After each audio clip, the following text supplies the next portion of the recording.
BNP বিভাজনের রাজনীতিতে বিশ্বাস করে না বলে মন্তব্য করেছেন স্থানীয় সরকার মন্ত্রী মির্জা ফখরুল ইসলাম আলমগীর।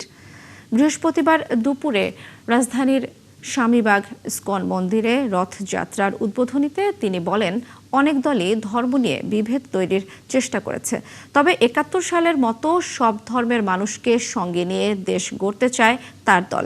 বিএনপির মহাসচিব আরও জানান, শহীদ প্রেসিডেন্ট জিয়াউর রহমানের বাংলাদেশি জাতীয়তাবাদ মতাদর্শের দেশ ও দল পরিচালিত করছে সরকার। এ সময় বিএনপিকে সরকার গঠনের সহযোগিতার জন্য সনাতন ধর্মাবলম্বীদের ধন্যবাদ জানান মির্জা ফখরুল। শ্রেণীর উন্নয়নের জন্য, তাদের আর্থসামাজিক ব্যবস্থার পরিবর্তনের জন্য আমরা কাজ করে যাব।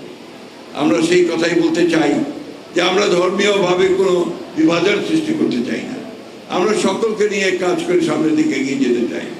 দুর্ভাগ্য আমাদের, আমরা 1971 সালের স্বাধীনতা যুদ্ধে আমরা যখন একসাথে যুদ্ধ করে লড়াই করে হিন্দু মুসলমান বৌদ্ধ খ্রিস্টান এই দেশটা স্বাধীন করেছিলাম, সেই যে বোধ, সে বোধটাকে একটা বিশেষ অপশক্তি বারবার আঘাত করার চেষ্টা করেছে।